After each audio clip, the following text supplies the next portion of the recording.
Hi. Hello there. General Kenobi.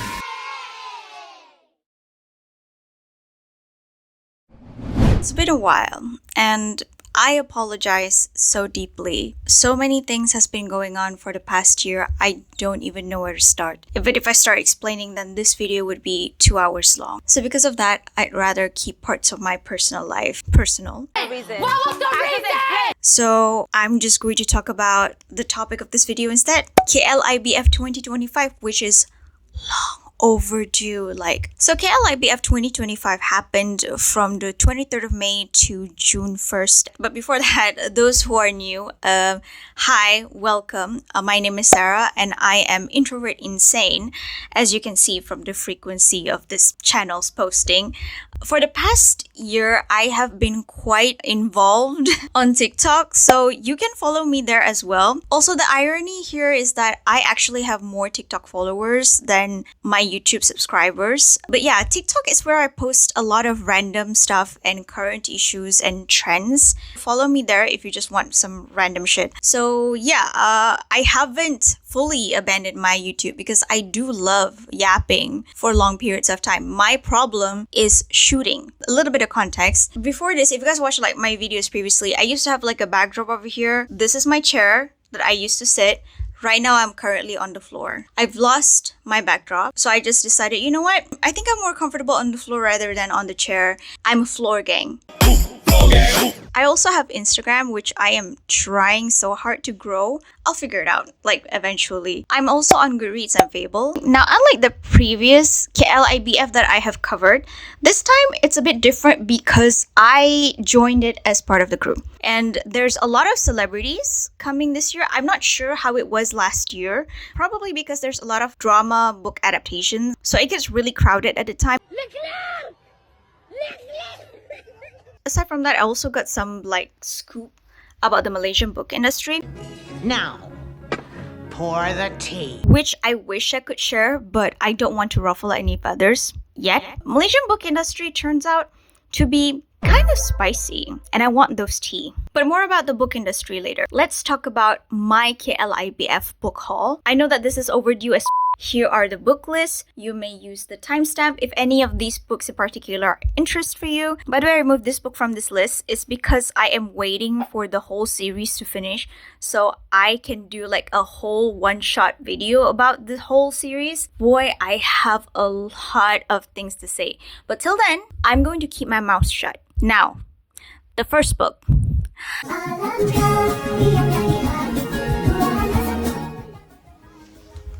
Now, this is the book that I'm first hyped about. Not because of the book itself, but because of the author. Ugh, women. You see, growing up as a millennial in Malaysia, especially if you're Malay, one of your many crushes would consist of boy bands, actors, singers, and nasheed group from the late 90s and the early 2000s. Dr. Fitri is actually a member of one of the very popular nasheed groups in Malaysia called UNIC, and he is literally the cutie of the group. He aged really well, and seeing him in person, and we were gushing about him as if we were 15 in the audience. And it's not just us, because when I went to the Mini Manis booth, the booth that sells this book, the UNIC members did a mini concert there. And you can tell who's the millennial girlies who are just giggling at seeing our childhood crush. And his voice is still the same decades later. It doesn't make any sense. Kau selalu tulisi di IPT. Indahnya wajah bermandi seri. Oh Tuhan, bisakah dicari. We're here not to talk about him. We're here to talk about his book. So how was it? It's not great, guys. So what is this book about? Faris is a music influencer, a popular guy at his college, and he's also contending to be part of the student leader on campus. But as the election comes closer, rumors of his past starts to surface, and his secret creative partnership with a mysterious girl online threatening to be uncovered. It's supposed to be a secret, but his privacy is getting breached. The story is basically designed for young readers to learn on what cyberbullying looks like. The synopsis sounds interesting. Well, it's not. I don't know if Dr. Fitri have written fiction before, but the writing style really lacks nuance and have a lot of telling instead of showing. I find Faris as a character really bland. On one hand, based on the story, I guess his target audience is definitely for younger audience, either middle grade, even though the setting is on campus. But you can still write better for younger audience, so they can get used to good writing. I am definitely on the fence about Faris' contenders for the student leader position because they all feel like caricatures or satirical takes on some type of people during election. And we have the religious contender, the women contender, the popular youth-centered contender, which is Faris, as well as the serious contender in the name of Badrul. I only named Badrul among the contenders because he is the only one that actually matters in the plot. I don't really like the ending because, spoilers, Faris won the student leader position. If anything you can take away from the student election subplot is that Faris is the least competent candidate of all the four. By the end, when he won, I'm just going to assume it's because he's popular and it has nothing to do with his leadership skills. They should make Badrul won the student leadership position because the guy is an actual all-rounder. He has the highest CGPA. He is active in both sports and arts. He is basically academically, physically, and artistically excellent. I have rated this 2 stars for the good intention, and it is a first attempt. I couldn't do it on Goodreads though because the book is not on the app. So let's move on to the second book that I've read. Dah belum anjing?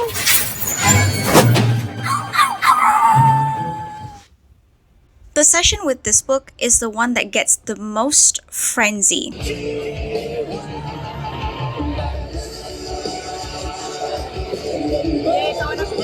I got my book signed by the screenwriter of the movie this novel was adapted from, one of the main actors, the director, as well as the father of the director, who is one of the biggest director working in Malaysia. This is Blood Brothers, Bara Naga. You know what? Saying out loud, yeah, I just realized that we're talking about Nepo babies here. But you know what? If you're a Nepo baby that actually makes good product, we stand. So Blood Brothers, Bara Naga tells the story of Arif, who is a bodyguard working for an elite security organization, specifically for protecting crime leaders. Now, when the daughter of their boss, Sheila, died on her wedding night, Arif was accused of her murder and is now being hunted by his own blood brothers. To clear his name, he is then forced to turn to his own biological brother, with whom he part ways years ago. Meanwhile, danger lurks within the brotherhood itself. Someone is killing each of the brotherhood one by one. And the answer may shock you. Sounds interesting, right? Now go watch it on Netflix. As for the book itself, I think it is passable, The writing is basic. It really adds nothing to the story. I'm surprised because the writer of this book is actually the founder of White Coat Publishing. When I say it out loud, it feels like a disappointment. Why do you have to write the book yourself? Why can't you just leave it to a writer that is actually more competent than you? Anyway, the book really adds nothing to the story. If anything, you just should watch the movie on Netflix, okay? And don't waste your time on this. It is not a bad book, really. It just adds nothing. That's it. It's basically just a written translation of the movie. There's no extension to the story, no additional character depths, no subplot that we don't know about, or like anything extra that adds the immersion to the movie. Nothing. So yeah, it's really shallow. My advice, really, just go watch the movie. At least the visuals are nice to look at, the actions are pretty neat, and the acting is great. So yeah, I highly recommend it. Remember I mentioned that the director, Shafiq Yusof, the director is a Nepo baby. He's at least a good Nepo baby. I can respect that. Remember I mentioned that the book was written by the founder of the White Coat publication. He's also a Nepo baby because he happens to be the cousin of the movie director. I feel like the scenario here is that they realize they see the opportunity for KLIBF, so they want to like churn out this book as quickly as possible. I feel like this is a last minute cash grab. So did it work? Yeah, because I actually spent money on this to get autographs. Did I feel scammed? Also yes. I rated this a 2. I also couldn't find it on Goodreads. 2 books so far, not that great, but it will be uphill, mostly. Next.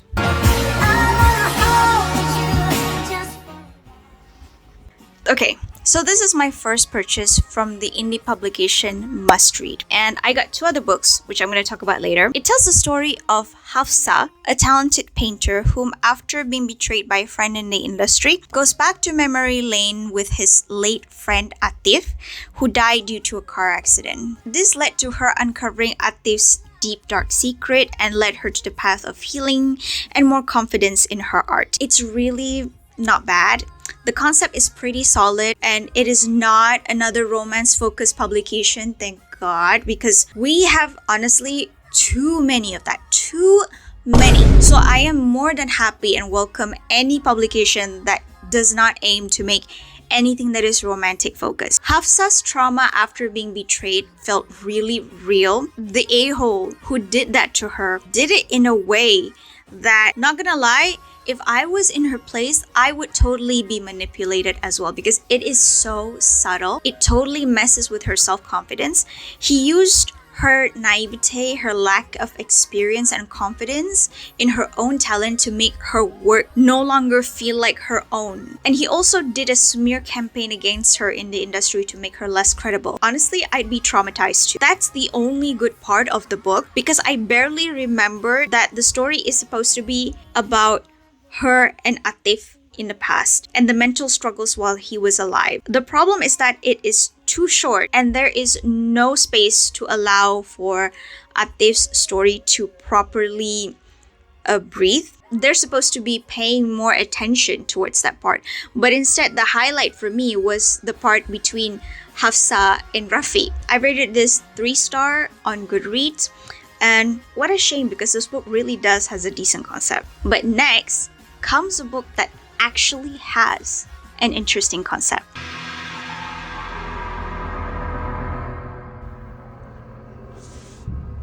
This is one of those books where the author incorporates show, don't tell, and letting readers interpret things themselves, and I love those. I really do. So picture this.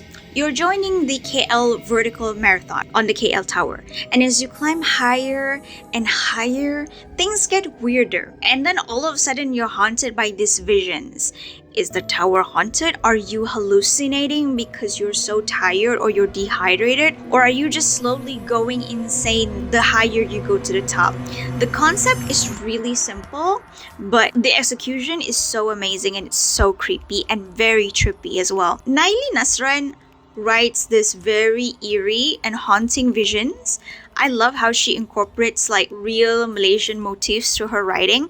Like for instance, we usually read in books written by Mat Saleh about like walking on quicksand to describe like the feeling your legs feel weak when you walk. But Nayli would make it like walking on dodol to Malaysia-fy the writing, and I really respect that. I love how she doesn't translate some Malay language sprinkled to make it more localized, and really kudos to that. This is a book for Malaysian audience. We have spent decades reading books from Mat Saleh authors, and they don't bother contextualizing or explaining to us the things in their culture. Why the hell should we? And Bookyard as a publication has come up with really some fresh ideas. I really like some of their works and some of their concepts, especially when they have introduced me to Osman Deen. You are my honey bun, sugar plum, pumpy pumpkin. My only gripe with this book is that the visions really gets repetitive in the middle. I feel like the pacing feels a bit off. I do, however, love the ending so much. You can interpret it yourself. So for this one, I want to keep it spoiler free, but if you want to, you can check my personal interpretation of the meaning of the ending on my review on Goodreads and Fable. And I have rated this 4 stars on Goodreads. I have to minus 1 star because I felt like at some point divisions just felt repetitive. But otherwise, it's really a great read. And next.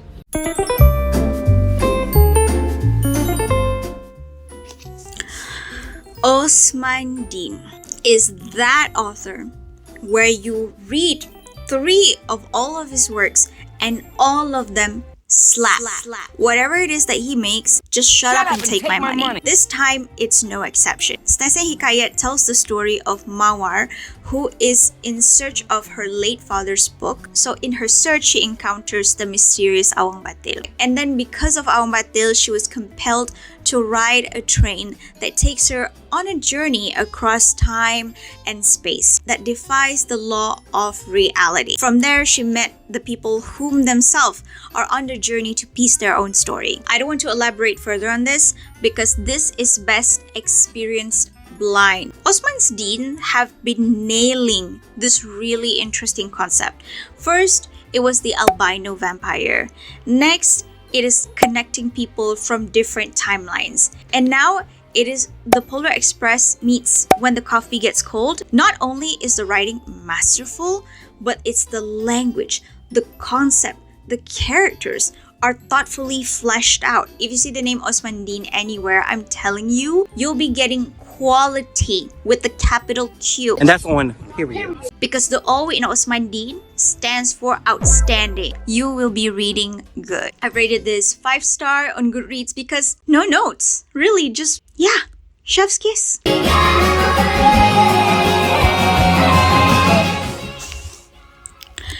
Out of all the books in this list, this is the one I am curious the most. Also, I have the most difficulty finishing. Not because the book is bad, actually. Anyway, it's because one character in particular, and it is the titular Aubrey. Aubrey tells the story of an artist, Fansuri, after his estranged friend with asterisk removed himself from the consensus, if you know what I mean. He found himself having to do his friend's final will and wishes, which involves taking care of his younger sister. The girl Aubrey whirled into his life like a tornado, taking over his home. You are stealing my house.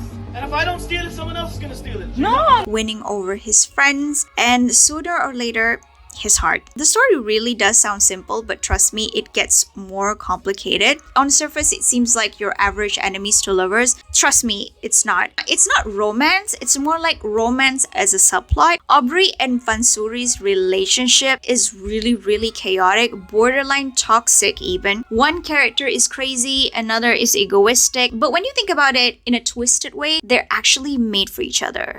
Swear we drive each other mad, she be so stubborn. Our focus in the story is Fansuri's journey in reconciling with his past, forgiving those who wronged him, and finding his own purpose in life. What I love about this book is the realistic portrayal of just characters, especially Fansuri. He is simply a flawed person. No, he's a person. He is just a person with a normal amount of kindness, with a normal amount of patience, and that he lashed out when he's tested, and he also has his own personal issues. He has crash out, he has nervous breakdowns, and a bit egoistic, but not too much that you consider him an asshole. And most of these flaws of his are really brought out whenever he's interacting with Aubrey. Aubrey as a character is really a piece of work, but at the same time she makes sense. Remember her brother? Well, before he self-delete, he was diagnosed with bipolar disorder. Fansuri didn't know about this until the end of his life, and remembering his behavior towards Fansuri realized that it made sense now, but at the same time he was able to reconcile and forgive him for whatever it is that his friends did to him. Whilst we never get to see whether Aubrey was diagnosed with anything, but it is heavily implied that she's experiencing the same thing her brother did. She lashed out, she threw things, like really, she actually forced Fansuri out of his own home. Girl, that's not it. Of course, I don't expect them to live together, but they don't even discuss anything. She basically demanded to have his home. And I know that her backstory is pretty sad, but in real life, if I were Fansuri, I wouldn't give her shit. I won't spoil it for you, but the later parts of the story Pansuri was forced to face a demon, figurative, from his past is probably one of the most diabolical type of bully I've ever seen in my entire life. I won't spoil it further, but if you read the part with the bully, damn, the guy's a psycho. In a nutshell, I think Aubrey is a coming-of-age story with a hint of romance, consisting of flawed characters. Some bits are problematic with good reason, and it has a nice, poignant ending to it. I've rated this 3 on Goodreads, but personally, I think it deserves at least a 3.5. And now, let's move on to the most viral book. Mama, I'm in love with a criminal. What can I say? So Kaisar is from the publisher Nukilan Biruni, known for their healing books. Think Rupi Kaur, Courtney Peppernell, Langley, but Malaysian. So they have been quite viral this past few years. I think I've covered their booth in my past KLIBF video, and they're popular due to their aesthetics with beautiful doodles, and they do have their fair share of criticism. Many publishers start to churn out these healing books. Some people criticize that these influx are causing passive reading. Although for me personally, I think this problem have existed long time ago because of the oversaturated market of Malay romance novels with basic shitty writing among Malay publications. And surprise, Nukilan Biruni decided to pivot to romance novels. But not just any romance novel subgenre. No. They decided to go for the mafia romance. Strategy, Cotton. Let's see if it pays off for them. Which is weird initially because Nukilan Biruni is also market itself as Islamic. And you're kind of wondering what is this mafia thing? And initially there was a bit of speculation. Of course, people question, is this a repeat of Darlingku Mr. Cold Mafia, where the cold-blooded criminal is romanticized through the eyes of religion? Thankfully, the answer to that question is no. By the way, go watch this video of mine about Darlingku Mr. Cold Mafia. It's pretty good. So what is the story about? Kaisar tells the story of the Fayyads, a family who run the fictional city of Obsidia. One fateful night, the heirs were assassinated. Thankfully, the second-born, our protagonist Hayden Fayyad, survived. He used the news of his quote-unquote death to figure out the mole in their organization in secret. The other person who is aware of his survival, his father, Zain, tasked him to protect a young girl in the village of Nurul Asror called Mikaela, assuming the perpetrator will target her next. The catch is Nurul Asror is a secluded village focusing on religious values, a total opposite of the darkness sinful city of Obsidia. So he, alongside his trusty bodyguard, donned the identity of a religious teacher to infiltrate the village and protect Mikaela in secret. His time in Nurul Asror transformed his worldview and made him realize what it takes to be the heir, the next Kaisar, and what he needs to do for his reign. So concept, interesting. Artwork, nice, okay. Marketing, nice AF. What about the book itself? Would it surprise you if I'd say it's amazing? Because I would be lying. The book is one of the worst one in this list. And over exaggeration, maybe. I said what I said. It is so foul how the writing on this book has as much flavor as tap water and how much they wasted this interesting concept. Hayden as a character is boring, really boring, and Mikaela is even worse. The world is interesting, but there's not enough world building. And in the year 2025, we're still having this propaganda of village good, city bad. Hello, as someone who goes back and forth between the village and the city, the village is honestly no better. The worst thing is they're trying to hide it under the guise of this propaganda of the village being the sanctuary for peaceful life. Honey, no. And unfortunately, some old people, they carry the bad behavior that they never change from their youth to their grave. Of fellow old people who so-called frequent the mosque, yet no amount of praying can get rid of toxic behavior. And the legacy lives on. Not to mention the lack of building suspense. Why are you revealing the identity of the mole so early on in the story? I believe it's before the 100th page. There's no tension in their relationship. They just happen to fall in love with each other. And the villain is so lackluster and bland. And later, they did sell a secret chapter. Did it help? Well, it did not. At the very least, not as much as they expected it to be. Yes, I shit on the book and I bought the secret chapter. Why? Because I was curious and I am very irresponsible with my money. Now, I must say, the secret chapter somewhat helps the building of the hype for the next installment. Yes, we're getting a series out of this. There are some new characters that were introduced that might inject some interesting tension that will probably steer the story in a more interesting direction since the main characters have no interesting traits themselves. I really hope the next installment is better written. Nukilan Biru ini better give a huge raise to their marketing team and their creative team, the creative director, or whoever it is, the brains behind their marketing of this book, because this book will not sell due to its quality alone, or in this case, lack thereof. It is the creative concept. It is the cohesion behind all of the visuals, the merch, the digital wedding invite, along with the comments at the bottom and with the in-universe characters, the TikTok marketing, including the latest one that they have, where they invite like some guy that's supposed to be like IRL Hayden, and young girls eat them up, regardless of the book quality. I rated this 3 on Goodreads, although now that I think about it, I think it only deserves a 2. Next is No Better.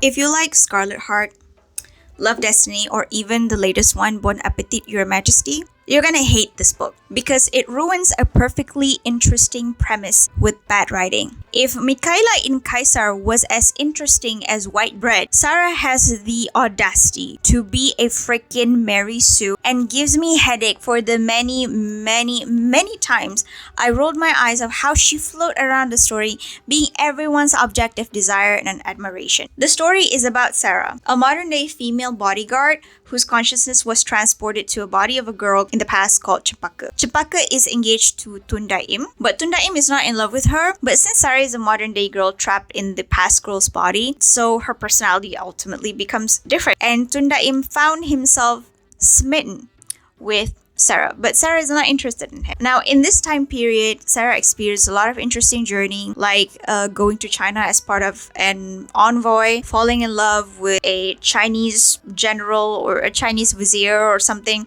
and having a love triangle. Or is it a love square? Basically, everyone's in love with her. On paper, it does seem interesting, right? You got this girl who is a bodyguard, which means that she have the skills that will wow people in the past. And yeah, it is barely used in the story, by the way. But the problem is, not all interesting concept translates well in writing, especially when in the hands of a writer and editor that decided the first draft is good enough to publish. What are you guys doing over there? Are you not ashamed of yourself? Now, as much as I don't like this book, I really cannot complain on the other characters because they weren't set up with anything useful in the first place, other than, you know, a device to boost up how amazing Sara is, what a great person she is, how talented she is. But Sara as a character, her characteristics are not only about like, I am better than everybody, but her character is also inconsistent as fuck. Because you're telling me this bitch makes a big deal about being a good Muslim,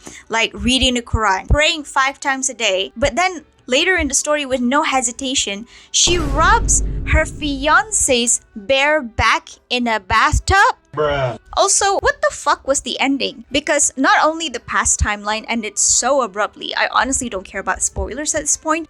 She returned to the original timeline, along with the love interest, who ended up being like one of the Chinese vizier who also happens to be a time traveler. For some underbaked reason, they actually end up together, which I still don't get why. And all of a sudden, like the last few pages, he just dies. He died for some random reason. So they woke up in modern day, they meet again, and then you fast forward a year later, they were about to get married, and all of a sudden he just dies.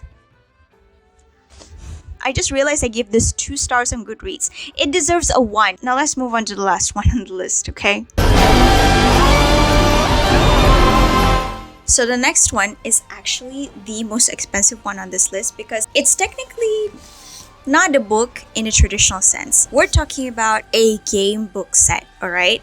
This is also the only one that I haven't finished. Why? Because, well, it is a game book and I am struggling. So I cannot review this conventionally on plot characters, but I will do like function. So let's start with the visuals, okay? So this set is really beautiful. It's totally like worth paying 120 ringgit for this.